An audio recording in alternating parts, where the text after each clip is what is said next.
tempo aqui em São José está muito feio, viu? Teve uma chuva intensa ontem, aqui em São José dos Campos. Hoje, durante o dia, melhorou, agora fechou totalmente. Em São Paulo teve uma chuva também muito forte agora à tarde, né? Estava acompanhando aqui pela. Mesma coisa aqui. É, Jundiaí? Como Mesma é que coisa em fechou? Jundiaí. É, Tá parecendo São Paulo, né? Chega aquele horário no meio pro 4, 5 horas, o tempo fecha e cai uma água. é. Aqui no interior, agora a gente marca encontro assim, antes da chuva ou depois da chuva, né? Porque a gente já sabe o horário dela, né? Então, a gente já conversa assim, né? Vamos se encontrar para tomar um café, vamos, antes da chuva ou depois da chuva? Vamos lá, Carlos? Acho que já dá para nós iniciarmos, né? Vamos lá, pessoal? Bastante participantes aí.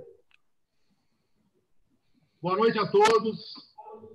Sejam bem-vindos à live Secovi São Paulo e Proemp.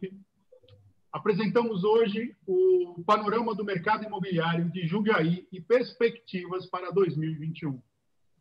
Agradecemos a presença de todos e, em especial, Paulo Oliva, presidente da Proemp e representante do Secovi São Paulo em Jundiaí e região. Frederico Marcondes César, vice-presidente do interior do Secovi São Paulo. Eli Gonçalves, vice-presidente de Marketing e Inteligência de Mercado da Proemp. Quero avisar a todos que, ao final das apresentações, nós abriremos para a pergunta do público via chat. Gostaria de pedir agora a palavra do senhor Paulo Oliva, presidente da Proemp, para a sua breve saudação. Boa noite a todos. Estamos reunidos para mais um encontro de mercado e é uma honra fazer a saudação deste evento, que é tão aguardado pelos empresários do setor imobiliário e da construção civil, bem como pelas autoridades de Jundiaí.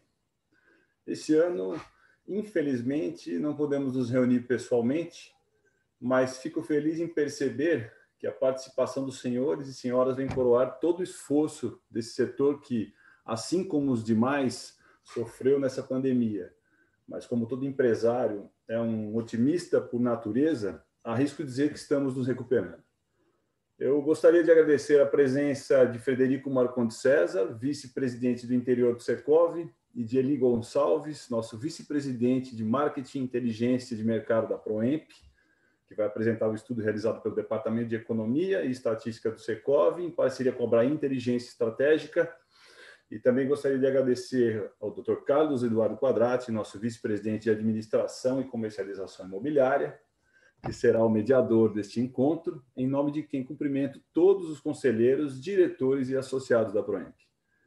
Eu gostaria de destacar, Fred, que Jundiaí aparece no ranking de competitividade dos municípios, divulgado há 2 semanas, na 13ª posição no país e na 3ª posição da região sudeste, ficando atrás só de Vitória e Santos. Este ranking reflete a qualidade de vida na cidade, investimentos e a força da economia local, que são a mola propulsora para o mercado imobiliário e da construção civil. Eu termino minha participação agradecendo todo o empenho e a dedicação dos vice-presidentes e coordenadores de grupos de trabalho da Proemp. Juntos, tenho certeza que vamos continuar desempenhando o nosso importante papel de contribuição ao município e à nossa região. Muito obrigado a todos, aproveitem o evento, uma boa noite.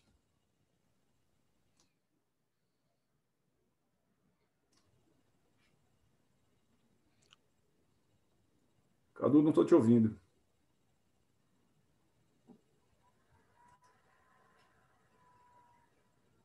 Carlos, você está com o som fechado, Carlos. Você está com o som fechado. Abre o teu som.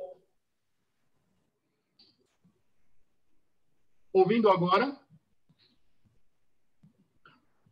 Obrigado, Paulo Oliva. O nosso primeiro palestrante de hoje é Eli Gonçalves, que apresentará o panorama de mercado imobiliário de Jundiaí. O Eli é graduado em Comunicação Social e tem MBA em Marketing e Serviços pela ESPM. Carreira voltada ao desenvolvimento e gestão de produtos e negócios desde 1992. Já atuou em mais de 25 setores da economia e com negócio em 9 países. É sócio fundador da Saber Fazer Marketing e Negócios, empresa com especialização em inteligência de mercado imobiliário e da imobiliária Corretor Unido. Vice-presidente de marketing da Proemp e um apaixonado pelo surf. Eli Gonçalves, a palavra é sua. Obrigado, doutor Quadrati. De todo esse mini currículo, que eu mais gosto é do final mesmo. Estou morrendo de vontade de pegar onda. É que está muito trabalho, já estou uns 2 meses parado. Mas daqui a pouco a gente volta. Vamos lá. Pessoal, a gente tem bastante coisa para compartilhar, bastante informação, seja dos números do mercado imobiliário de Jundiaí, seja de uma palestra que a gente preparou aí para vocês. Então, assim, a gente vai seguindo um ritmo veloz, mas fiquem tranquilos que esse conteúdo vai ser compartilhado depois com vocês, documento, PDF, fiquem tranquilos, tá? Então, vamos lá, vamos começar pelos números de Jundiaí. Quando vocês estiverem vendo no modo apresentação, vocês me falem, tá? Beleza? Então, vamos embora. Eu estava dando uma olhada nos números, né, antes de fazer essa apresentação. Eu falei, pô, como é que a gente sintetiza os números de 2020 comparados com 2019? Eu chamei assim, é um empate com sabor de vitória. Tanto em lançamentos como em vendas, a gente ficou com números muito próximos, né, comparando 2020 com 2019, só que tem sabor de vitória. Por quê? A gente enfrentou uma pandemia, uma situação atípica, né, que nos colocou num cenário bem mais difícil, e ainda assim, Jundiaí performou. E eu posso até dizer assim, se foi um empate com sabor de vitória, se a gente olhar aquele período de prorrogação e pênaltis, a gente ganhou essa Copa, ganhou o jogo. Por quê? Os números que a gente vai falar agora são números de mercado de apartamentos, principalmente vertical. Mas se a gente tivesse aqui os números de loteamentos, aí a vitória estava garantida. Porque esse foi o produto assim que vendeu assim, pãozinho quente na padaria. Vendemos muito loteamentos aqui na nossa região. Mas vamos lá, vamos falar um pouco ainda dos números de apartamentos e casas, principalmente apartamentos, tá? Olha só, a gente teve um pequeno aumento de 2,3% nos lançamentos, comparando o 2019 com 20, ok? Quando a gente olha essa quebra dos lançamentos, aí começam a vir informações interessantes. Olha só. Olha o 3 dormitórios, pessoal. A gente passou quantos anos o mercado ficava assim se sustentando no 2 dormitórios? Olha só o que acontece na pandemia, o 3 dormitórios aparece e fala, olha, eu sou uma boa opção, principalmente nessa situação de confinamento. Então, 3 dormitórios se destacou em volumes de lançamento. Vocês também vão ver daqui a pouco que ele se destacou em vendas. Ok? Então, 3 dormitórios com 679 unidades. Olhando a todas as tipologias, foi o maior volume. Se a gente olhar por tamanho, a gente teve assim também um empate aqui entre imóveis de 45 a 65 metros quadrados, que são predominantemente 2 dormitórios, e de 65 a 85, onde a gente tem parte 2 dormitórios e parte 3. Tá? Então, mais ou menos, empate 612, 613 unidades lançadas. Vocês já vão começar a perceber, poxa, se a gente lançou bastante 3 dormitórios e tem muita coisa de 65 a 85 metros, é sinal de que a gente vem conseguindo lançar um 3 dormitórios compacto. Tá? A gente vai acompanhando muita coisa de 70 metros, 69 metros, conseguimos colocar no mercado produtos de 3 dormitórios compactos. Isso também se reflete na faixa de preço. A faixa com maior número de lançamentos é de 230 a 500 mil. Então, a gente pega parte do Minha Casa Minha Vida e parte do que a gente chama o segmento standard, que são os imóveis até 400 mil reais. Então, a maioria absoluta está até 230 mil, pegando o que até então chamávamos de Minha Casa Minha Vida, e 230 a 500 é a maior parte. Outra coisa, imóvel em lançamento, né, a maior parte na planta, ok? Mas eu queria mostrar algo em vendas. Em vendas, eu estou aqui pulando o slide para vendas, 1.046 em 2019, 933 unidades em 2020, então ainda vamos dizer que é aquele empate, tá? Olha só, eu gosto muito de olhar vendas, porque a venda mostra o que realmente o mercado tem desejado. Olha o 3 dormitórios, foi o que mais vendeu nesse último ano. 3 dormitórios. Olha os tamanhos, de novo, 45, 65 vendeu bem, mas o 65, 85 também vendeu bem. Olha o valor, 230 a 500 mil. A maior parte é nessa faixa de valor, esse produto standard. Reparem que aqui a gente passou a ter uma menor dependência para os produtos de perfil econômico, né? Aqueles que vão até 230 mil. A gente conseguiu entregar ao mercado, o mercado aceitou produtos na categoria standard, 230 a 500 mil. E isso aqui, olha só, pessoal, fase de obra. A pandemia fez com que as pessoas decidissem por comprar imóveis, mas esperando menos tempo para se mudar.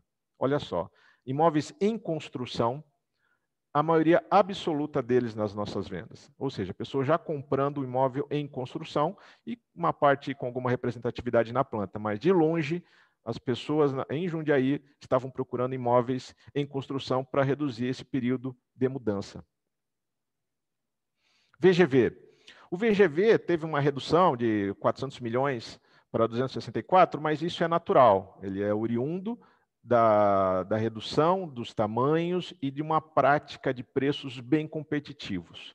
Isso é uma coisa que a gente já vai destacar de novo, né? A gente vem de uma redução de preços no último ano, aliás, uma das reduções mais sensíveis de preço no estado de São Paulo, e nós mantivemos preços bastante competitivos para evitar risco. Então, na pandemia, vamos dizer que o empresariado de Jundiaí falou, olha, vou lançar, mas não quero errar, e lançou a preços baixos, né, comparando até com outras regionais.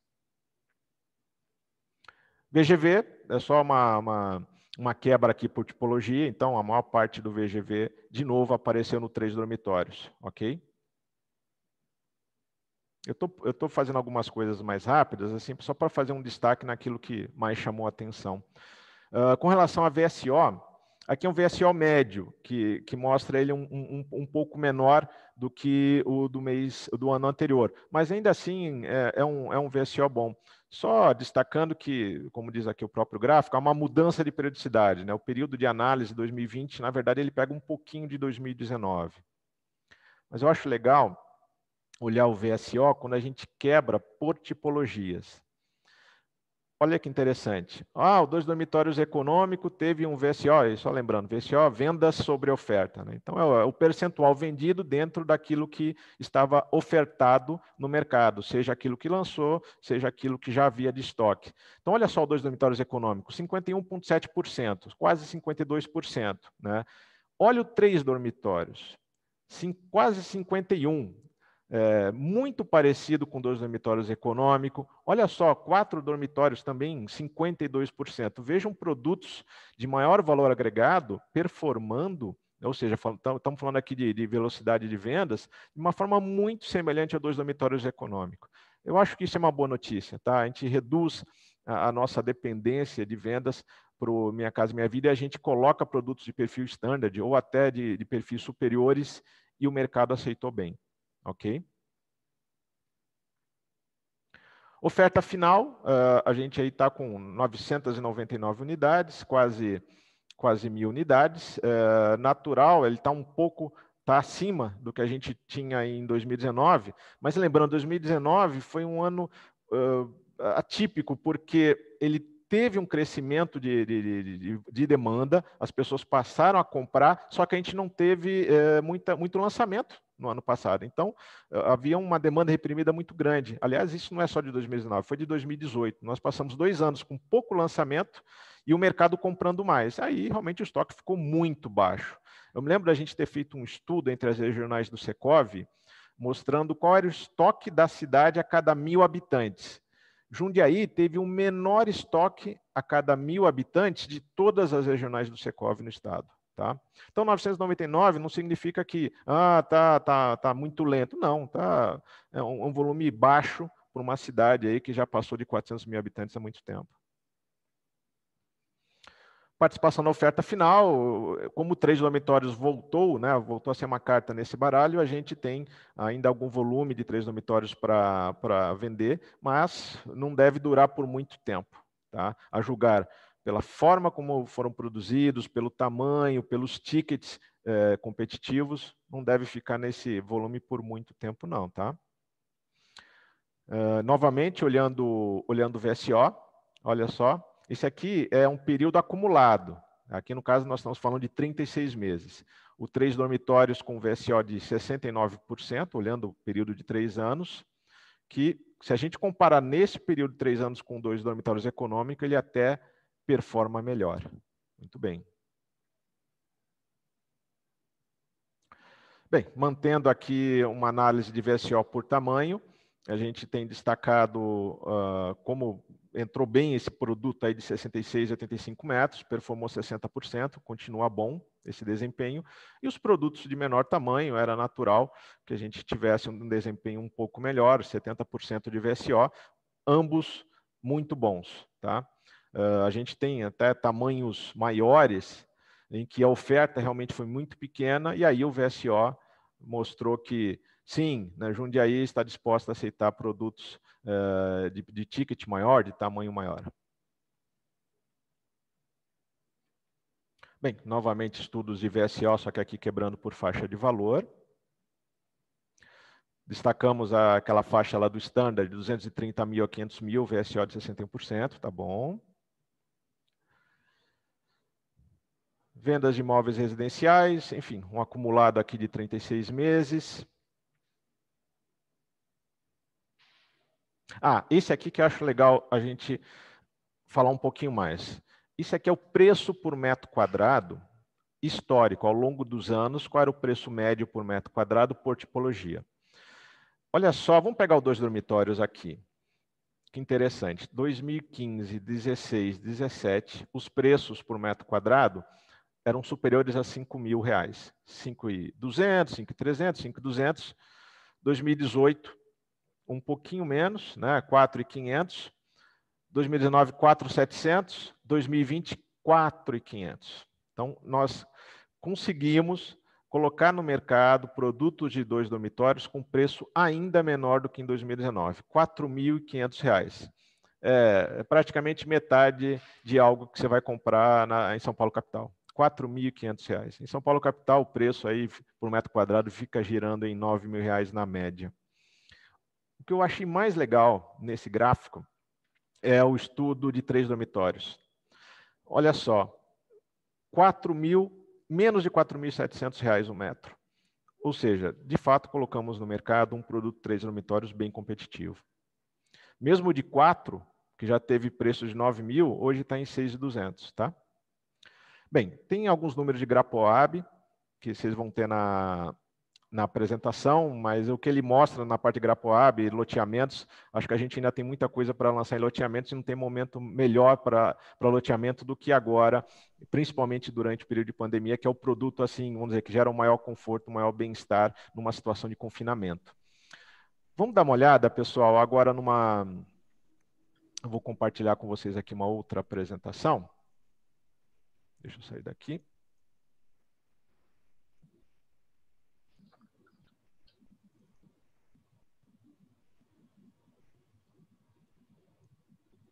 Deixa eu compartilhar essa outra. Vou colocar aqui no modo apresentação. Essa aqui, a minha voz da consciência falou que eu já estou com 15 minutos, que eu só tenho 15 minutos, mas ela mandou esse papel alguns minutos atrás, então eu já tenho menos de 15. Vamos lá, vamos na correria, mas fiquem tranquilos que isso depois vai ser disponibilizado a vocês. A ideia é, afinal de contas, esse novo normal que a gente tem aí no imobiliário é algo temporário ou nós estamos realmente vivenciando uma nova era?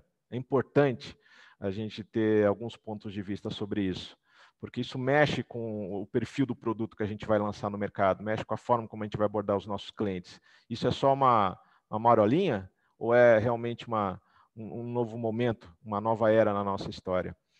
Então, antes disso, para a gente responder isso, vamos fazer uma pergunta. O novo normal é filho da pandemia ou foi apenas acelerado pela pandemia? Vamos lá. Antes de responder isso, vamos entender, então, algumas tendências que aconteceram na pandemia, ok? Esse é um estudo de diversos portais, notícias da própria Brem, tá? Primeiro ponto, vamos trazer para o interior os impactos da pandemia. Rapidamente, o interior próximo da capital está mais representativo nas buscas. Então, tem pesquisas que já mostraram que as cidades, aí num raio de até 50 quilômetros, passaram a integrar, percentualmente falando, mais buscas de imóveis.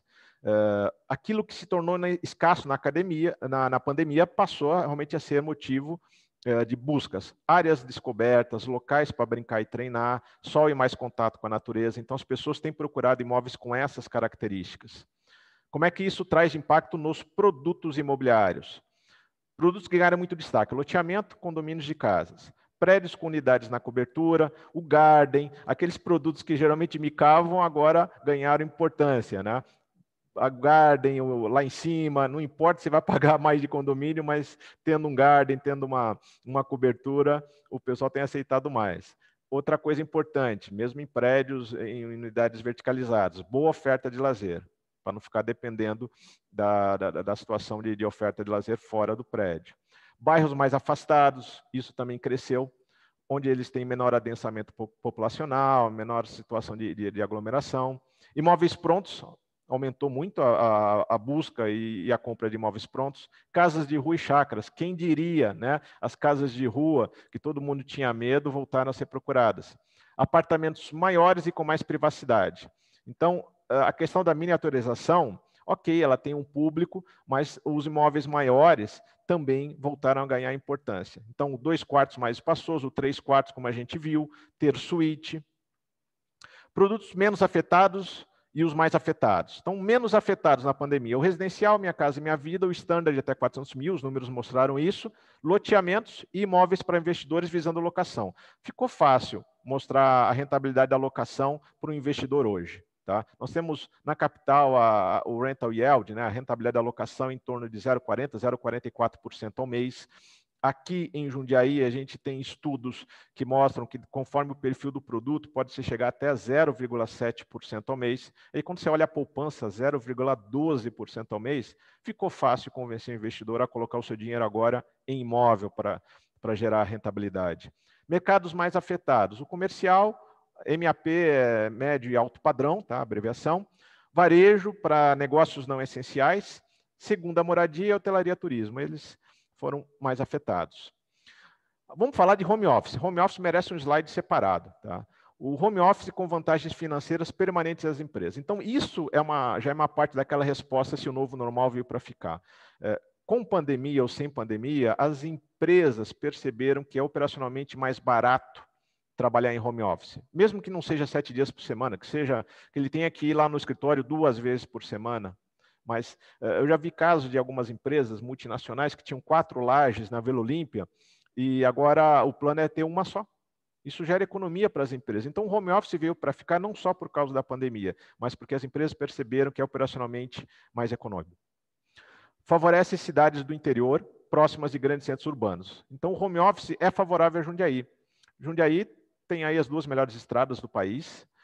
Se você não pegar muito trânsito lá perto do quilômetro 11, 14 da Bandeirantes, você chega em 25 minutos nas marginais, ok? Ainda tem a gente fala, a Jundiaí ainda tem a rodovia Anguera que te põe dentro do bairro, dentro da Lapa, na capital. Então, é muito privilegiado na parte de estradas e a gente consegue fazer com que um paulistano, por exemplo, possa morar em Jundiaí e trabalhar em São Paulo 2 vezes por semana, se tiver que ir lá e fazer o resto como home office em Jundiaí. É o que a gente acabou de falar aqui, trabalhar apenas 2 ou 3 vezes por semana na capital, né, viabiliza uma moradia permanente no interior. Imóveis com opções para criação de home office. Então, o que a gente tem percebido? Já alguns lançamentos novos, onde o home office não é simplesmente um cantinho do lado da sala de jantar. Então, ele já mostra por renders, imagens de plantas, onde o home office pode ficar na varanda, na sala ou em algum dos quartos. Ou uma outra coisa muito forte, pessoal, é ter o coworking. Né? Porque é muito fácil falar de home office, de repente você está lá com toda a família, com filhos, aquela bagunça toda no apartamento. Quando você tem um coworking embaixo, dentro de uma área de uso comum, dá para trabalhar com mais tranquilidade. Então, espaço para coworking, muito importante daqui para frente. Impacto em diferenciais, tá? É importante aí para os próximos empreendimentos, né? Fazer um investimento em tecnologia para uso de recursos do condomínio. Já que você tem uma situação de confinamento e você também tem que gerar menos aglomeração nas áreas comuns do prédio, é importante que você tenha, por exemplo, aplicativos, onde as pessoas possam reservar o uso de algumas áreas comuns, evitando aglomeração. Aprimoramento da logística de entrega. Pessoal, muito importante. O e-commerce já bombava, com a pandemia está bombando ainda mais. E o que acontece? Você tem toda uma cadeia logística brasileira boa, quando chega no momento final disso, que é entregar lá na portaria do prédio, a portaria do prédio não está preparada.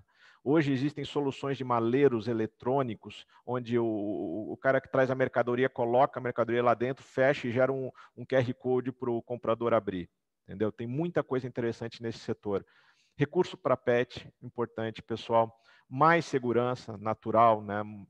Qualidade da obra e da marca pesando mais na escolha. Então, na medida em que as pessoas passaram a dar mais valor a um imóvel, a um bom imóvel, elas estão começando a olhar mais o histórico das incorporadoras e das construtoras. E mais áreas de lazer e conveniência para compensar o imóvel pequeno, tá? Impactos comerciais. A relação oferta e demanda não tem jeito, ela é implacável. Ela vai elevar preços nos produtos imobiliários mais desejados na pandemia. Vou trazer um exemplo real. Loteamento aqui em Jundiaí. Os loteamentos aqui tiveram momentos difíceis em 15, 16, 17, 18, 19 foi melhorando. Em 2020, a maior parte dos loteadores zerou seus estoques. Chegando a, mesmo zerando, teve aumentos de preço da ordem de 20, 26, 30% de aumento e ainda assim performou muito bem nas vendas. Restrições de aglomeração, aumentando a importância da etapa digital da venda. Então, você vê, seja a fase amarela, a fase laranja, a gente vai ter um período menor para atender clientes e, eventualmente, até fechamentos de estandes numa situação mais crítica. Então, a etapa digital da venda vai ganhando força, vai ganhando mais importância. A decisão de compra mais estratégica exige uma venda mais qualificada. Então, a gente precisa agora treinar melhor os corretores. Não é uma compra mais por impulso, já deixou de ser há algum tempo. A gente precisa ter os corretores melhor treinados para vendas mais qualificadas durante a pandemia. Aprender a vender para investidor. Então, a equipe e corretores precisam aprender a mexer com matemática financeira e fazer comparações com outros ativos. Impacto econômico-financeiro. Esforços para movimentar a economia, reduzindo a rentabilidade da renda fixa. Então, a gente tem percebido a Selic super baixa, com a Selic baixa, outras fontes de investimento se reduzem também. Selic 2%, poupança com 70% da Selic, e acaba gerando aquele 0,12% ao mês, que é muito pouco. Alguns investimentos que são seguros em crises internacionais, ouro e dólar. Se acompanhar o histórico agora, ouro lá em cima, dólar lá em cima, é o que a gente fala, eu vou investir agora em dólar. Pô, demorou. Você tinha que ter feito isso antes. Então, a sua chance de rentabilizar isso, ela é menor. Ouro, então, como eu falo, quem comprou lá atrás está dando risada, mas quem vai comprar agora não vai rir muito. Imóvel. Então, a gente fala caso a caso. Por que destaca caso a caso? Não é todo imóvel que vai dar uma alta rentabilidade. Faça a sua lição de casa, estude, compare com preços de locação na sua região. Diversificação do funding para empreender, isso vai ser importante para o setor continuar crescendo, tá? Não ficar dependendo só desta ou daquela fonte de funding. Melhor gestão financeira do incorporador. Então, é assim, até aqui entre parênteses, grandes crises escancaram problemas internos. Né? Na época que estava fácil vender, todo mundo comprando por impulso, você podia ter problemas operacionais que eles não eram tão evidentes. Numa situação de pandemia, dentro de casa, operação certinha, processo certinho, gestão de recursos humanos certinho, tem que estar dentro de casa muito bem alinhado. Impacto ambiental.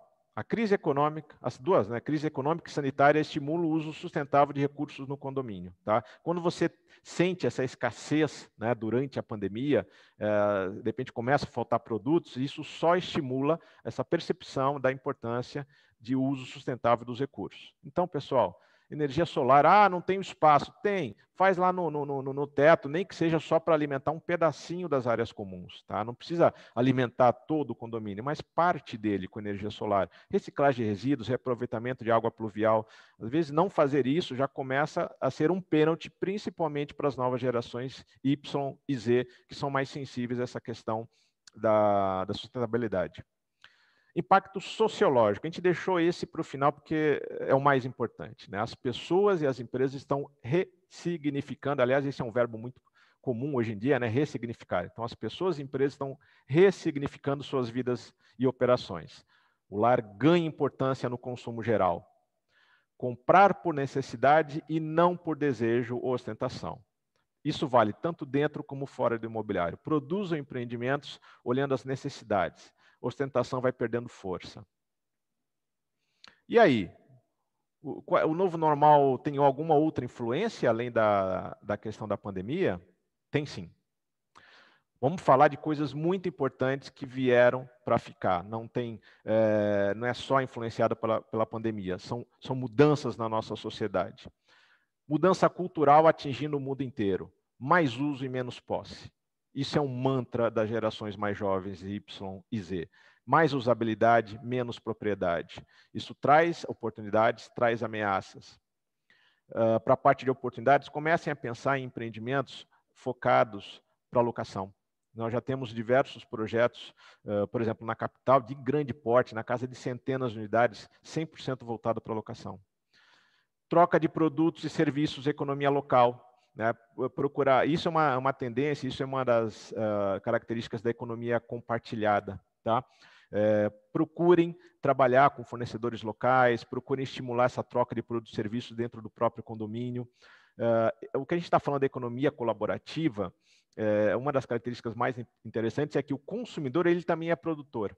Você pega um exemplo do nosso setor, o Airbnb. Né? Então, quer dizer, eu tenho um imóvel, e eu posso colocar esse imóvel para locação, o meu próprio imóvel. Então, eu sou consumidor e produtor ao mesmo tempo. Maior consciência da escassez de recursos. Isso é outra característica da economia colaborativa. Mas por que você está falando de economia colaborativa no setor imobiliário? Tem muito a ver, pessoal. Comecem a pensar em recursos dentro do seu prédio, onde a gente possa colocar a economia colaborativa. Como assim? Imagina, por exemplo, dentro daquela sala de coworking, que você possa ter uma sala fechada para que os pais, por exemplo, possam pagar um professor, um único professor de inglês para os seus filhos, para os filhos de vários apartamentos lá. Então, você faz um rateio do custo desses fornecedores. Aliás, essa dica é bem interessante, porque esse ano a molecada brincou de estudar, né? Ninguém estudava, né? Entrava lá no online, tirava o vídeo, tirava o áudio e ia fazer qualquer outra coisa. Então, pessoal, um exemplo claro, né? De você contratar fornecedores e usar de forma coletiva. Isso é um princípio de economia colaborativa dentro dos prédios, por exemplo, tá? E uma coisa importante que vem crescendo e que, infelizmente, às vezes dá alguns efeitos colaterais, é o marketing 3.0, ou seja, as pessoas vão consumir agora produtos e serviços conforme os propósitos sociais dessas grandes empresas. E aí a gente vê algumas grandes empresas derrapando, fazendo assim um marketing muito raso, muito superficial, e aí o consumidor percebe e fala, não, eu não vou cair nessa sua de propósito social porque o teu histórico não é esse. Tá? Então, a gente precisa ter propósitos sociais muito firmes dentro do marketing 3.0, e isso vai afetar também incorporadores.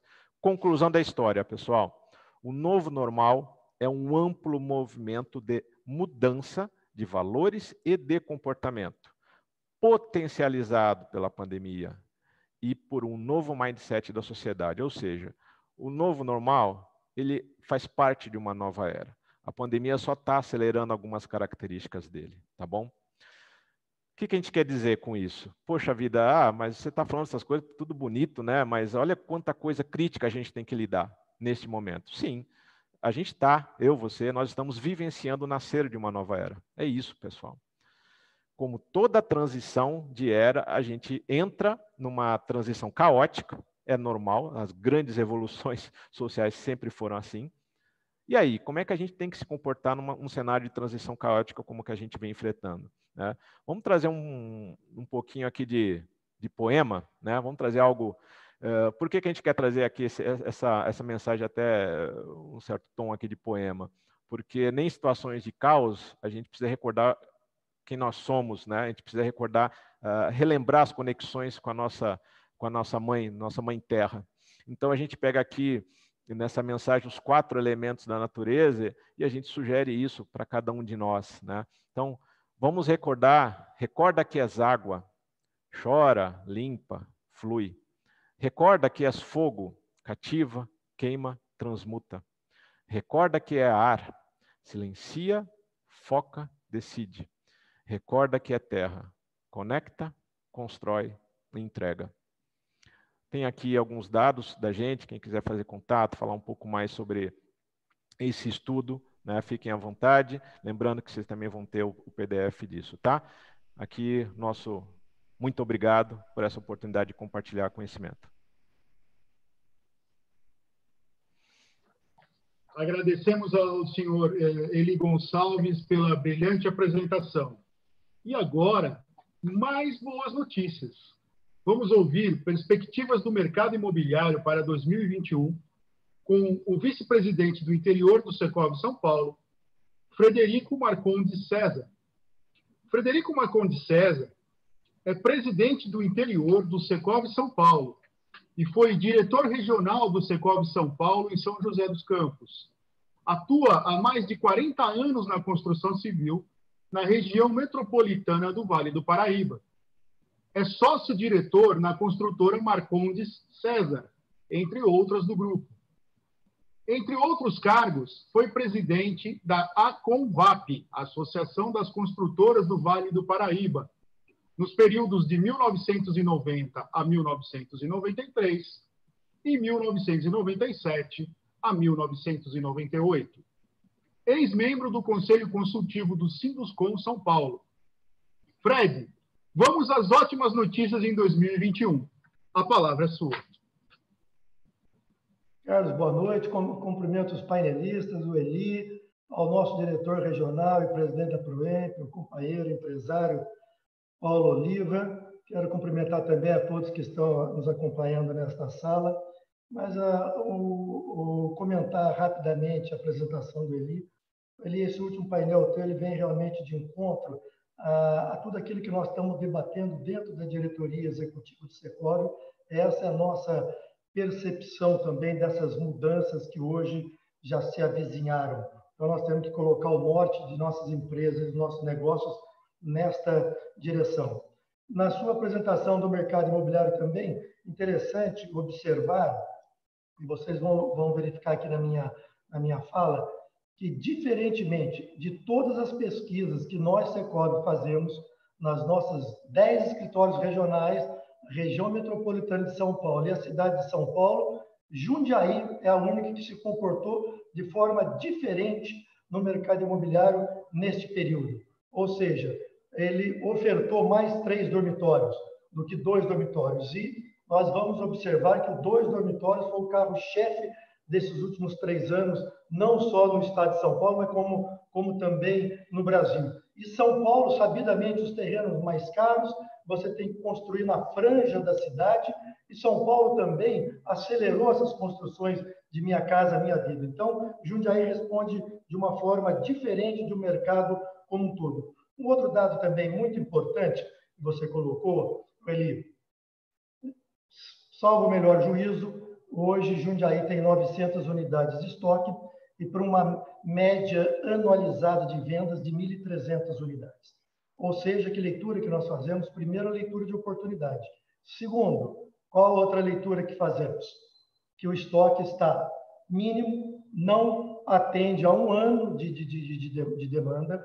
Portanto, teremos o quê? Elevação de preço, né? Estoques reduzidos, porque, sabidamente, para você viabilizar um produto, desde a aquisição da área, licenciamentos, viabilidade financeira, produção e chaves, e andando rapidamente, são 3, 4 anos. E você tem estoque hoje em Jundiaí para menos de 1 ano. Então, aí, seguramente, é uma leitura de grandes oportunidades e para todo o segmento, seja de unidade 1, 2, 3 ou 4 dormitórios. Parabéns pela apresentação, ele foi um painel muito rico e muito detalhado. Eu vou fazer a abertura aqui da minha apresentação. Eu vou abordar com vocês, fazer uma passagem rápida para questões econômicas, depois a força do interior paulista, para desligar, né?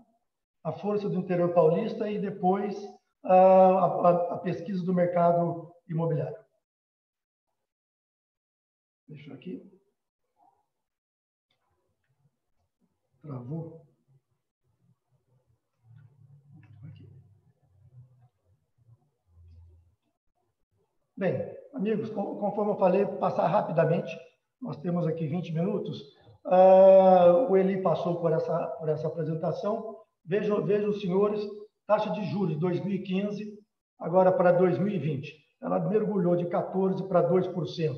O IPCA, que mede a inflação, nós estamos em patamares de 3%. Ou seja, como é que nós vemos esse cenário? Para 2021, taxa Selic 2,75% e inflação na faixa de 3%. É o que nós temos sempre falado dentro do Secovi. Juros e inflação baixa é a senha para aquisição de ativos imobiliários. Porque nada compete com o mercado imobiliário. Você pega hoje a inflação pagando 0,14%, aplicação de CDB, CDI, não chega a competir com o mercado imobiliário, mas os impostos, então, hoje o mercado passa seguramente a ser a bola da vez. E outros ativos, né? Mas o imóvel, tanto é que ele respondeu numa velocidade enorme a partir do meio do ano de julho de 2019 para cá.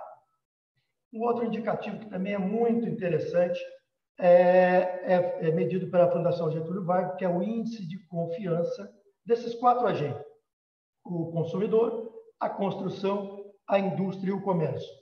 Se vocês observarem, de fevereiro de 2011 até outubro de 2020, nós temos esses indicadores, observe que eles caminham muito parecidos. Eles seguem o mesmo caminho. E observe agora, aqui em junho, que ele tem uma recuperação em V. Os 4 agentes, tanto ele mergulha, como ele sobe na mesma velocidade, indo para os patamares históricos. Significa dizer que tanto o consumidor está acreditando no curto, no médio e no longo prazo, como os agentes também econômicos, construção, indústria e comércio. É uma leitura bastante positiva e interessante para todos nós. Isso aqui é um outro dado também bastante interessante. Vejam vocês como se comportou de 2004 para cá o número de trabalhadores, empregos formais no Brasil.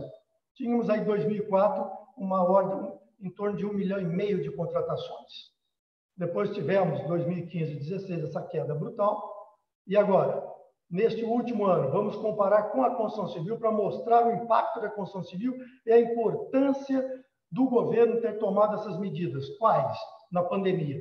De não fechar a indústria da construção civil, não fechar os plantões, não fecharem as obras, porque nós pudemos responder e respondemos de forma bastante firme. Nós tínhamos uma contratação de 2004 para cá, e na ordem de 200 mil, mergulhamos nesses 4 anos desafiadores, mas veja 19. O ano de 2019, nós respondemos por algo em torno de 12% a 13% da contratação nacional. Neste ano, tivemos demissões na ordem de 560 mil empregos formais e a construção civil contratando mais de 100 mil empregos formais nesses 9 primeiros meses. Vai bater seguramente lá o ano de 2006, que é um ano bastante interessante. Então, a construção responde a passos largos nessas contratações. É um diagnóstico de que o setor está atuando, está firme e está estruturado. Financiamentos imobiliários. Vou passar também rapidamente pelos agentes, para que aqueles empresários, aqueles que nos assistam, saibam de onde estão vindo os recursos, para onde eles estão sendo carregados e aonde nós temos as oportunidades. Eu precisaria tirar daqui, Ana. Deixa eu ver aqui. De 2010, vejam vocês, 2010, os índices, os financiamentos imobiliários pelo Sistema Brasileiro de Poupança e Empréstimo. Aquisição e construção. Vamos chegar aqui de 2018 a 2019. Nós viemos mergulhando de 2014 a 2017, vejam só os investimentos, caiu para menos que a metade. 2018 começou uma recuperação, 2019, 19, nós percebemos a recuperação, tanto é que teve um incremento de um ano para o outro na ordem de 37%. E se compararmos 2019 com 2020, os 3 primeiros trimestres deste ano com 2019, vejam, senhores, o quanto cresceu. Cresceu 44%. Ou seja, o que se construiu, o que se comprou neste primeiro trimestre já é igual ao ano de 2019. Já é maior que o de 2015 para cá. E persistindo este volume, nós chegaremos a alguma coisa em torno de 120 milhões, 110 milhões, ou seja, o melhor momento que a construção civil viveu. Então, 2020 está nos mostrando e nos sinalizando uma recuperação muito forte, considerando aquele momento muito ativo da construção civil, que foi 2013, 2014. Financiamento no SBPE. Também vejam para aquisição e construção, vejam o que aconteceu. Vamos pegar 2018 e 2019. Também vínhamos em queda livre de 2014, caindo para 2015, 2017, 2017. 2018, uma recuperação. 2019, 32% de incremento comparativamente com 2018. E nos 3 primeiros trimestres deste ano de 2020, comparativo com 2019, nós tivemos 50% de incremento. Ou seja, persistindo, nós voltaremos aos patamares daqueles momentos fortes da construção civil de 2013 e 2014 na aquisição. E na construção, o mercado comporta-se da mesma forma. Tivemos um incremento de 2018 para 2019 na ordem de 50%, e nos 3 primeiros trimestres deste ano, nós também, comparativamente com o igual período do ano anterior, tivemos 27% também de crescimento. Então, desde 2018 até 2019, a indústria da construção civil vem acelerando e acelerando a passos largos. Um outro dado também bastante interessante, que traz a segurança para o agente financiador, ou mesmo para as empresas que fazem autofinanciamento. Vejam vocês a evolução da inadimplência. Se nós pegarmos, depois da criação da alienação fiduciária, de 2009 a 2020, ela sempre esteve num patamar de 1,5% de inadimplência. Pegando aqui hipoteca e alienação fiduciária, e daí entre os agentes financeiros e todos os outros agentes que operam no mercado, de 2004, nós chegamos aqui em 2009, portanto, nos últimos 10 anos, também na faixa de 1,5%, 1,8%. E aqueles mais antigos, como eu na construção, vide o governo Sarney e vide outros agentes, nós tínhamos inadimplência, não é, Eli? Na hora de 24%, 26%, 28%. E tanto é que foram criados várias benesses com recurso próprio, que chegou um momento quase que inviabilizou o sistema financeiro. Então, aqui nós temos uma segurança para o agente financeiro. Então, hoje, por quê? Vai ter um dado também relevante. Dados da BCIP. 34% do valor de um imóvel é recurso próprio. 66% é recurso do agente. Então, hoje, tem um comprometimento grande do comprador. Então, antes ele dava pouco valor, ele não tinha comprometimento com o imóvel. Hoje, a média histórica é 34% de recurso próprio e 66%. Então, nós queremos crer que esse baixo índice de inadimplência também é um pouco também por conta da participação mais efetiva do comprador final. Esse aqui é a estrutura dos fundos. Vejam só, o fundo desse total de 1 tri e 400 bilhões, o fundo de garantia tem uma participação com 30% e o sistema brasileiro de poupança e empréstimo 54%, ou seja, 84% do nosso mercado imobiliário está em cima do SBPE e do fundo de garantia. Temos outros agentes aqui, uma participação menos expressiva, mas o grande bolo, o grande pacote desse mercado é o fundo de garantia e a caderneta de poupança.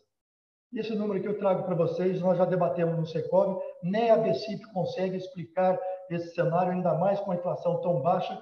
Vejam, senhores, a captação líquida da poupança, 2012, o saldo dela era 389 bi, teve uma captação de 37 bi. Depois, 2013, 2015, 16, captação negativa. 2017, 18 e 19, aqui na faixa de 15 a 20 bi. Este ano, em 9 meses, captou 106 bilhões.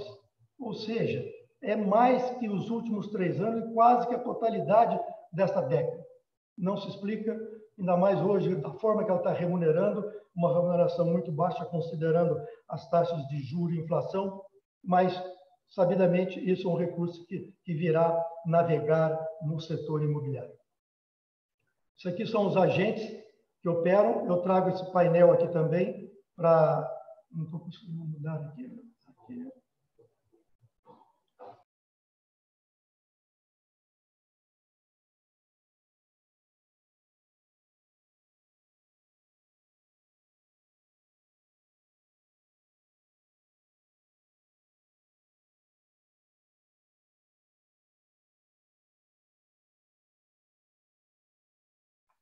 Frederico, eu acho que o seu microfone está mudo.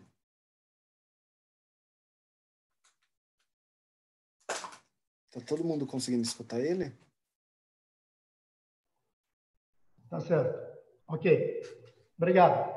Então, crédito imobiliário para construção. Caixa Econômica Federal, Bradesco, Itaú e Santander. Mas veja o papel e a relevância da Caixa Econômica Federal como agente incentivador da produção.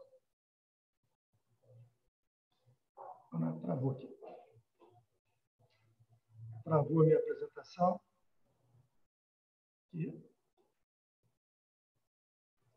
Agora, na aquisição, a Caixa Econômica Federal diminui a participação, mas mesmo assim ela é ainda o grande agente de financiamento para adquirente final. A Caixa Federal com a participação de 40%, Bradesco 20%, Itaú 20%, Santander 19%. Continuam sendo os mesmos agentes com esses financiamentos, então, tanto na aquisição quanto na produção.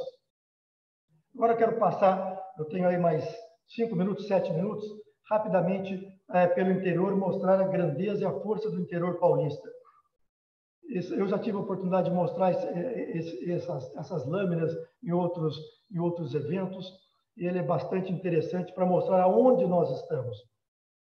Vejam, senhores, o PIB do Estado de São Paulo em bilhões de reais.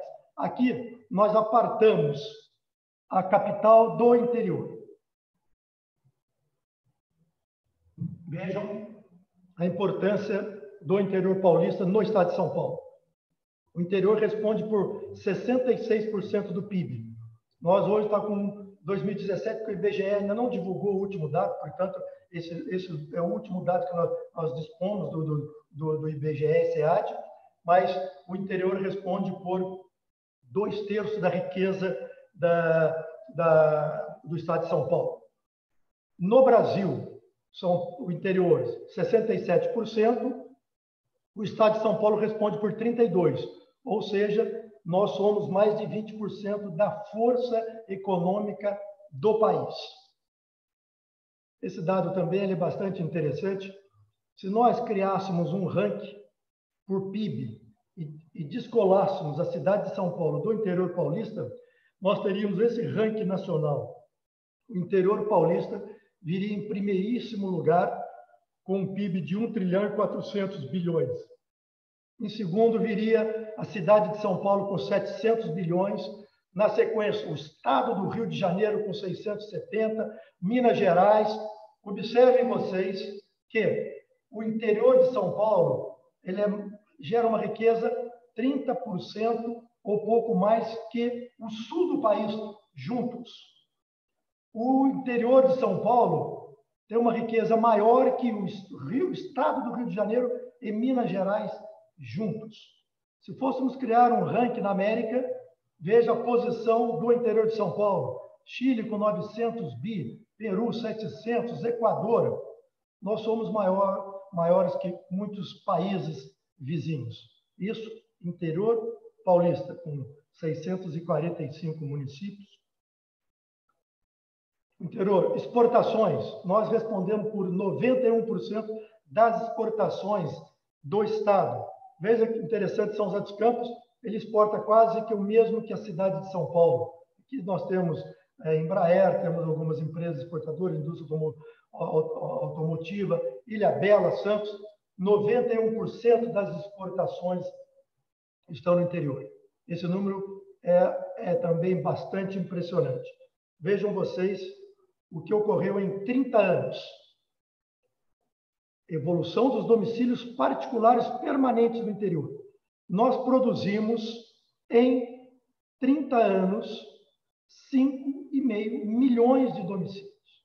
A cidade de São Paulo, com 4 milhões de domicílios, vejam vocês, nós construímos no interior paulista uma cidade de São Paulo e meia. São Paulo produziu 1,5 milhão de domicílios, o interior produziu 5,5 milhões de domicílios. Segundo, dependendo das fontes, Fundação João Pinheiro, IBGE, dá conta que o déficit nacional habitacional está na faixa varia de 6,2 até 7,5 milhões. O interior de São Paulo, nesses 30 anos, produziu quase que o déficit nacional no interior. Da mesma forma, o crescimento populacional. A cidade de São Paulo, em 40 anos, de 8,5 para 12 milhões de habitantes, cresceu 45%.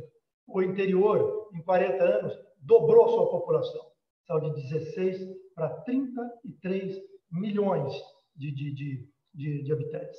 Então, o interior cresce. Então, Eli, aquilo que você comentava do crescimento no entorno de São Paulo, isso já vem ocorrendo há coisa de 40 anos. Agora acentuou-se mais no raio de 100 quilômetros da cidade de São Paulo, Jundiaí, São José dos Campos, Campinas, essas cidades que estão no entorno de São Paulo, pela facilidade de locomoção e outros fatores que eu vou abordar rapidamente. Então, vejam todos vocês. O estado de São Paulo, hoje, com 46 milhões de habitantes, a cidade de São Paulo, com 12 milhões, o interior paulista, com 33 milhões. Se nós compararmos, nós teremos uma ideia da dimensão e da grandeza do interior. Vejam vocês, Chile tem 19 milhões de habitantes, Holanda, 17 milhões, Bélgica, Portugal, Suécia, 10 milhões. Somos maior que a Bolívia, Chile e Uruguai juntos. Então, nós temos um território relativamente pequeno, mas bastante adensado, com muita riqueza e, logicamente, o maior centro de consumo do país. Mercado imobiliário, para finalizar, eu coloquei os senhores lá, nós fazemos pesquisa nessas regiões. Baixada Santista, Bauru, Campinas, Grande ABC, Jundiaí, Piracicaba, São José do Rio Preto, Sorocaba, Vale do Paraíba e a cidade de São Paulo. Eu vou passar rapidamente, mas eu quero mostrar aos senhores o seguinte. Vamos por um...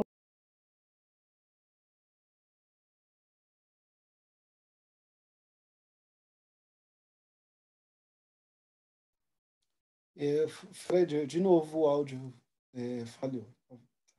Mudo. Ok, né? Ok, agora sim. Okay. Vejam como ele se comportou. Eu quero mostrar para vocês como o mercado vem crescendo. De 2016, 46 mil lançamentos, 57 mil, 70 mil, 85 mil em 19, ainda que os números estavam sendo consolidados. Então, vejam o que aconteceu nos últimos 4 anos no mercado. Região metropolitana, São Paulo e interior. Ela travou aqui novamente. Travou a tela aqui, um minutinho. Como é que eu trouxe para cá?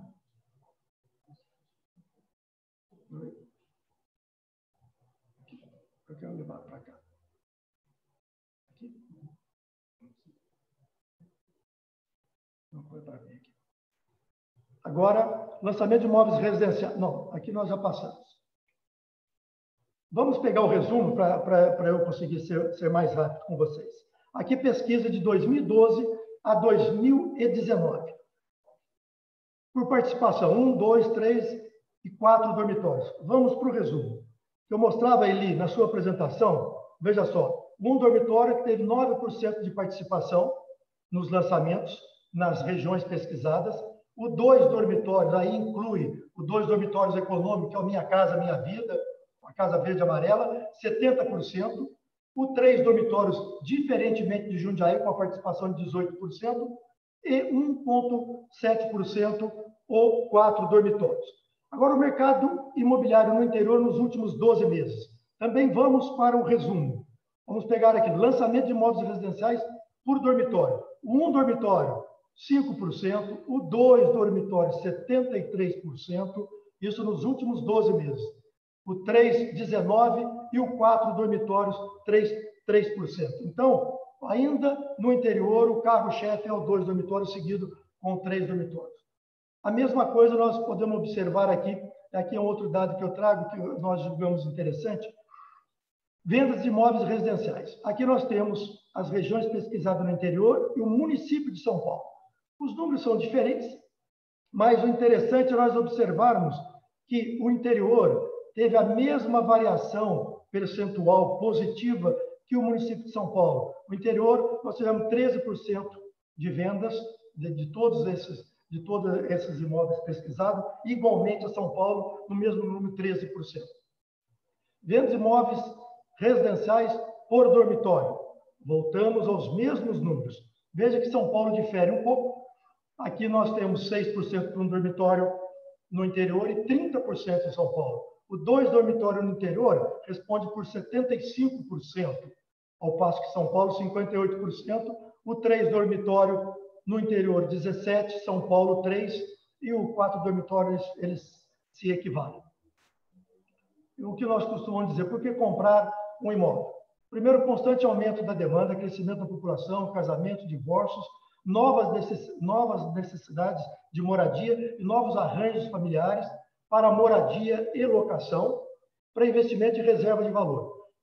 Um dado aqui bastante interessante, um comparativo. Rendimento médio anual dos investimentos nos últimos 10 anos. Poupança rendeu de forma anualizada 6,5%, o CDB 9,8%, essa aqui é o Imóvel Brasil, que é uma pesquisa, 15,3%, e o Imóvel São Paulo 16,9%. Aí, sem considerar essa valorização do imóvel. Se você adquiriu imóvel para locação e aferiu algum ganho na hora de 6%, 7%, esses números ultrapassam 20%. Então, seguramente, é um investimento interessante para fazer. E que eu costumo também, aqui, e por fim, quais as atratividades do interior paulista? Primeiro, nós temos um menor custo de vida, seja para aquisição, seja para locação, seja para alimentação. Isso tem traído muita gente da cidade de São Paulo. Conforme ele colocou, a média do valor do metro quadrado no interior paulista está em R$ 4.600. Em São Paulo está R$ 10.200 o preço do metro quadrado do imóvel, preço médio. Nós temos segurança, nós temos mobilidade urbana, então nós temos uma qualidade de vida melhor. Temos mão de obra especializada, porque nós temos muitas indústrias, parques tecnológicos, por exemplo, São José dos Campos, indústria aeronáutica, indústria automobilística. Nós temos fácil acesso a rodovias, portos, ferrovias. Hoje nós temos uma malha rodoviária enorme no estado de São Paulo. Isso facilita o abastecimento, facilita a integração e distribuição desses produtos. As prefeituras têm procurado incentivar, trazer empresas para o interior, como isenção de IPTU, isenção de ISS ou redução das alíquotas, criando infraestrutura, criando condomínios industriais. E as oportunidades. Nós temos uma média de 200 mil casamentos no interior, 50 mil divórcios. A gente sempre costuma dizer no Secob, quem casa quer casa, e quem também se separa precisa de casa. Temos ainda um déficit na ordem de 1 milhão de domicílios, crescimento, conforme já demonstrado, vegetativo da população, e outro dado muito, muito importante, a pirâmide etária, que é a idade de consumo, do seu primeiro consumo, 33% da população do interior paulista está na faixa dos 20 aos 39 anos, que é aquela idade de consumo. Eu peço desculpa por ter me alongado um pouco do meu tempo, mas é o que eu tinha para falar. Obrigado.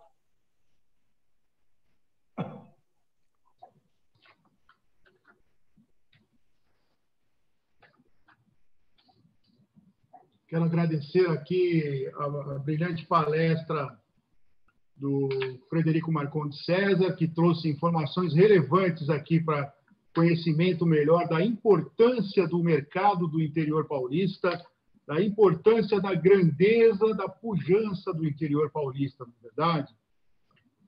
A gente teve algumas perguntas aqui pelo chat, e eu gostaria de colocar a primeira para o senhor Frederico. Senhor Frederico, veio uma pergunta aqui. O mercado imobiliário em 2021 terá o mesmo desempenho em 2020? Um dado que nós falamos sempre é o seguinte: o que ocorre em São Paulo de bom ou de ruim vai chegar mais cedo ou mais tarde no interior. Para que você tenha uma ideia, a cidade de São Paulo, esse ano, nós estamos fechando a pesquisa, está dando conta de 65 mil novos lançamentos. E a média histórica na cidade de São Paulo, ali pode me corrigir, a média histórica de lançamento em São Paulo é de 35 mil. São vários fatores. Primeiro é a inflação baixa, que eu, conforme disse no início da minha fala, é a senha para a aquisição de ativos imobiliários. Um outro fator, nós tivemos 4 anos de forte demanda reprimida. As necessidades, elas persistiram, de viajar, de trocar de carro, de trocar de imóvel, de fazer uma primeira aquisição. Essa demanda, ela estava reprimida. Então, esse mercado, esse consumidor está chegando agora no mercado. Essa pandemia, ela mais ou menos que nós já estamos conseguindo enxergar um cenário de médio e longo prazo, tanto é que aqueles indicadores de confiança, todos os indicadores desses agentes são positivos. Então, a perspectiva que nós temos debatido no Secov, ainda hoje, numa reunião executiva de 2 horas, nós estamos extremamente confiantes. Nós temos recurso de agentes financeiros, nós temos um mercado comprador, tanto é que nós estamos muito aquecidos, inflação nos produtos, nos insumos, prazo de entrega, enfim, nós temos financiamento, nós temos comprador na outra ponta e o mercado extremamente aquecido e saindo de uma demanda reprimida muito grande. O cenário que se avizinha é de expectativa muito forte para o setor para 2021. Já estamos percebendo já nesse último trimestre do ano. Vem uma pergunta agora aqui que é comum a ambos os palestrantes. Então, eu gostaria de ouvir primeiramente o senhor Eli Gonçalves e, posteriormente, o senhor Frederico. Na opinião dos senhores, quais medidas poderiam ser adotadas para aumentar a participação dos bancos privados no financiamento imobiliário?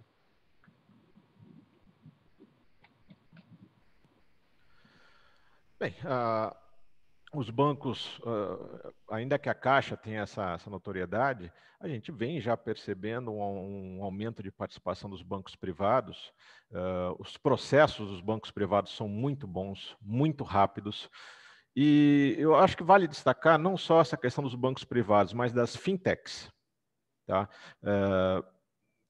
Acho que 2021, 2022, a gente vai começar a perceber também um aumento de participação de fintechs nesse setor. Acho que eles vão criar novas formas de conceder financiamento, novas formas de analisar crédito. Talvez venham, e é o que a gente deseja, mexer ainda mais com as taxas de juros dos bancos. Ainda cabe espaço para reduzir taxas de juros dos bancos privados em financiamento imobiliário. O que caiu de Selic não caiu da mesma forma nas taxas de financiamento. Estão boas, bem melhores do que aquelas taxas que a gente tinha de 2 dígitos alguns anos atrás, né? Hoje você realmente consegue fazer um financiamento com custo efetivo total na ordem de 7 alguma coisa por cento ao ano. É bom, mas pode ser ainda menor. Quanto mais a gente reduzir, tem estudos que mostram isso, reduções de 1 ponto percentual nas taxas de financiamento colocam milhões de famílias podendo adquirir imóveis que antes elas não conseguiam por causa do valor de endividamento que teriam, né? Então, acho que a gente tem que apostar em a entrada de novos players, algum tipo de redução nas taxas de juros, criar novos funds, novas formas de abastecer o mercado com o fund, ou seja, de onde vem o dinheiro para emprestar. Eu acho que a gente está indo no bom caminho. Está indo no bom caminho e dá uma olhada agora nessas fintechs. O que elas podem fazer para balançar esse mercado? Mais ou menos na mesma linha do Eli. Uma questão de estrutura. Os agentes que operam já têm uma estrutura já há muitos anos atuando no mercado. O Santander, que entrou nos últimos anos, se estruturou e hoje também opera de uma forma bastante agressiva. Se nós olharmos, a Caixa Econômica Federal é o grande agente da produção e os demais bancos, eles têm uma linha de financiamento mais voltada, tanto é que aumenta a participação deles na aquisição final. Hoje, com essa queda de juros, esses outros bancos menores, eles não têm a tradição. O próprio Banco do Brasil fez incursões, mas não tinha a velocidade, a expertise de uma Caixa Econômica Federal, de um Bradesco, com agente tradicional. Mas existe uma política governamental que eles são obrigados a investir parte dessa captação, assim eles o fazem, mas como também não é forte essa parte do SBPE, Fundo de Garantia, com esses outros bancos de segunda linha, eles acabam tendo uma participação menor do banco, no mercado. O que nós temos percebido também, dando a linha do Eli, a chegada de recursos externos, fazendo parcerias com grandes empresas, em especial para locações de imóveis. Eu vou dar uma experiência da minha empresa aqui na região do Vale do Paraíba. Hoje, nós temos 253 apartamentos residenciais locados, prédios que nós construímos. Temos prédio inteiro locado, e para que os senhores tenham uma ideia, hoje estamos com uma vacância de 3%. No início da pandemia, ficamos com 7%, que foi o pior momento nesses últimos 4 anos, quando nós disponibilizamos todos esses imóveis para locação, variando de 0,4% a 0,6% a locação sobre o capital investido. Se você considerar hoje um juro de 2% ao ano e eu remunerar o capital em 0,7% ao ano, eu estou ganhando 3 vezes mais que a inflação. Então, está chegando muito recurso por conta também desse novo público, desses novos jovens, geração YZ, não é isso, ali? Que é mais do uso do que da propriedade. Então, observem a chegada desses recursos, está chegando e em grande escala e fazendo parcerias independentemente do porte das empresas. Está chegando muito recurso, médio recurso e recursos menores procurando parcerias. Muito bem. Uma última pergunta aqui que chegou pelo chat, só para os senhores saberem, tá? O que mais está chegando aqui pelo chat são elogios. Eles estão dizendo aqui que as palestras estão tão completas que não deram margem à dúvida, elas são autoexplicativas. Então, aqui fica o nosso cumprimento, a gente repassa aos senhores aqui e agradece a qualidade do conteúdo que está sendo exposto na noite de hoje. Então, para finalizar, a última pergunta que nós temos aqui, que também é comum aos dois, e agora, para a gente ficar mais ágil no jogo, eu vou inverter aqui a ordem de resposta, pedindo para que o Fred responda primeiro e o Eli responda a mesma questão posteriormente. Na opinião dos senhores, qual o principal entrave para o maior crescimento do setor imobiliário? Nós temos muitos entraves no setor imobiliário. Caso que a nossa visão sempre é uma visão otimista, de oportunidade, nós sempre andamos, mas um dos grandes entraves hoje é a lentidão dos agentes públicos e, em especial, os agentes licenciadores. Você pega hoje, para que você tenha uma ideia, uma prefeitura, para dar uma diretriz daquilo que já está no computador. Eu posso construir na rua Zé da Silva. O que eu posso construir? Está na legislação. Basta apertar um botão, você vai recuar 5 metros na frente, 5 atrás e faz 10 andares. Demora 3 a 4 meses. Para você aprovar um projeto rápido, 6 a 8 meses. Então, a lentidão dos agentes... Vou dar um fato pitoresco para você, para ilustrar. Tive uma reunião recentemente com o prefeito da cidade de Jacareí, vizinha São José dos Campos, uma cidade com 250 mil habitantes. Eu levei ele, estamos já executando um prédio com 90 unidades, apartamento de 2 e 3 dormitórios, num bairro médio. E eu levei a ele e falei, olha, eu demorei 1 ano, da diretriz até a aprovação do projeto. Vocês estão ávidos por recursos, precisam de recursos. Eu pago no terreno de IPTU R$ 9.800 por ano. A hora que eu entregar o empreendimento, vocês irão receber R$ 95 mil. Ou seja, o dinheiro está aqui, basta vocês acelerarem. Então, um grande gargalo são hoje, sem sombra de dúvida, são os agentes licenciadores em todos os níveis. As demais coisas deixem com nós, empresários, que nós iremos resolver. Se eles não complicarem, e tem uma coisa que vem caminhando fortemente, a gente vem procurando fazer, saiu aquela lei agora da liberdade econômica, aquela lei que parece que não pegou, mas que se pegar, era um ato declaratório, Carlos, você advogado, eu declaro que o projeto que estamos fazendo está em conformidade com a lei. É como é feito com o imposto de renda. Eu declaro que eu ganho 1.000 por mês, eu sei que se eu estiver ganhando 10 e a receita eu cair numa malha fina, eu teria sanções dessa penalidade. Então, acho que tem que ser o mesmo. Eu faço um ato declaratório, declaro que eu estou em conformidade com a lei. Se eu não tiver, eu teria as penas e as sanções da lei. Que eu digo sempre para todos. Os agentes públicos deveriam nos tratar como mocinho, né? Antes de bandido. Hoje eles nos tratam como bandido para depois nós provarmos que somos mocinho. E nós somos mocinho, nós temos endereço, nós temos nome, nós estamos estabelecidos. Então nos trate como mocinho. Ou bandido até que se prove o contrário. Né? Mas hoje somos bandidos até que se prove o contrário. Então, isso seria uma velocidade brutal para não só para o setor da indústria da construção civil, mas para a economia como um todo. Pois é, Fred, não é um exagero a gente dizer, né, que o setor da construção civil ele é um motor da economia.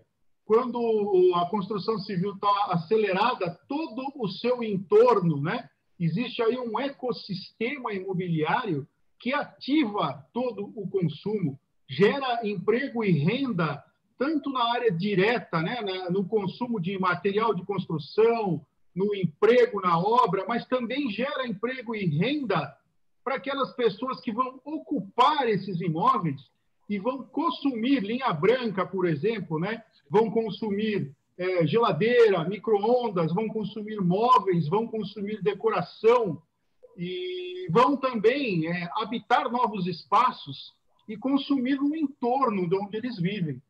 Então, quando a gente incentiva o mercado imobiliário, além da gente ajudar a realizar o sonho da casa própria, a gente também tem esse motor na economia. Eu gostaria de ouvir agora, então... Só para fechar, um número importante. Número da CEBIC, da Câmara Brasileira da Indústria da Construção. No setor da construção civil, nós temos 96 agentes econômicos. 64 da indústria e 32 de serviços. Então, veja se você movimenta aquela casinha lá, aquela reforma, um prédio, você movimenta 96 agentes produtivos, 96 agentes econômicos. Você leva um país nas costas. Tanto é que vocês viram aí na apresentação, esse ano, 560 mil desempregos, no emprego formal, a indústria da construção civil, 105 mil novos empregos. Eu quero finalizar, eu quero agradecer a participação, parabenizar o Eli, parabenizar o Paulo como nosso diretor regional, que tem desenvolvido um trabalho grandioso na reunião de Jundiaí, e a você, Carlos, como facilitador, como mediador, só parabenizar e um abraço a vocês e àqueles que continuam conosco na sala aí. Obrigado. Você, como um cavalheiro que é sempre, né, sempre muito gentil, a gente agradece e a recíproca também é verdadeira. A sua presença aqui só veio a brilhantar o nosso evento e trazer mais qualidade e informação a todos que estão presentes na noite de hoje. Então, para responder a pergunta agora, eu passo a palavra para o senhor Eli. Nem tem muito o que acrescentar, vocês falaram tão bem, né? Realmente, na hora que veio aquela pergunta, qual o principal elemento, né, para fazer desenvolver, veio de cara, agentes públicos, administração pública. É impressionante como a gente tem que conviver com o termo, né, a burocracia, né, não burocracia, burocracia no nosso setor. A gente já tem uma cadeia, além dessa enorme cadeia de valor que nós temos, ou seja, a gente consegue multiplicar muitas vezes o VGV na forma de outros benefícios para riqueza, não só para a comunidade, para a sociedade, mas para o próprio agente público, na forma de diversos impostos. Tá? O que me chama a atenção, quantas vezes a gente vai no setor público levar um projeto e realmente a gente é tratado como o vilão mesmo, não? Olha, lá vem esse cara, vai bagunçar a cidade, né? É impressionante como ainda existe um viés ideológico que olha o setor imobiliário como alguém que atrapalha a cidade. Não dá mais para ser assim, tá? O imóvel graças à pandemia, voltou a ser o elemento mais importante de aquisição de uma família. A gente não pode ser tratado pelos agentes públicos desse jeito. E mais do que isso, É hora da gente olhar para as nossas leis, para o nosso zoneamento e realmente receber a contribuição desses agentes privados, desses bons técnicos que existem em todas as cidades, tá? Para ajudar a formar novas leis de planejamento urbano. É hora de ter uma maior interação entre agente público e agente privado em desenvolvimento de leis mais inteligentes. É isso. Pois é, a gente percebe que esse problema ele é comum a todos os municípios do estado, e agora que nós estamos diante aí do início de novas gestões administrativas, novos prefeitos, novas ideias, novas propostas, eu acho que é o momento de atuação forte do Secov e da Proemp junto a esse setor para que a gente possa acelerar, diminuir a burocracia, trazer esse setor para o ano de 2021, porque em alguns momentos a gente sente que as prefeituras estão muito atrasadas, não é? Para os colegas aqui, todos sabem, o Secov tem uma participação ativa nesse setor e a Proemp também segue essa escola. Aqui em Jundiaí, nós temos a participação em todos os conselhos municipais, estamos sempre atuantes, sempre oferecendo sugestões nas alterações legislativas para melhoria da qualidade de vida de todos os munícipes, não apenas do setor imobiliário. É isso que a gente pretende. Bom, eu quero agradecer aqui a presença de todos, em especial do Paulo Oliva e dos nossos palestrantes Frederico Marcondes César e Eli Gonçalves. E é claro que o nosso aplauso fica para você, que ficou com a gente aí até agora, e deu essa audiência, esse prestígio para mais esse evento que o Secov e a Proemp fazem com muito amor, com muito carinho para você. Eu quero avisar que essa live será disponibilizada no canal Secov São Paulo, através do YouTube, a partir de quinta-feira, dia 3 de dezembro. Aproveito já que estamos no mês de dezembro para desejar um Feliz Natal a todos e um ano de 2021 de muita saúde e prosperidade. Boa noite e até a próxima.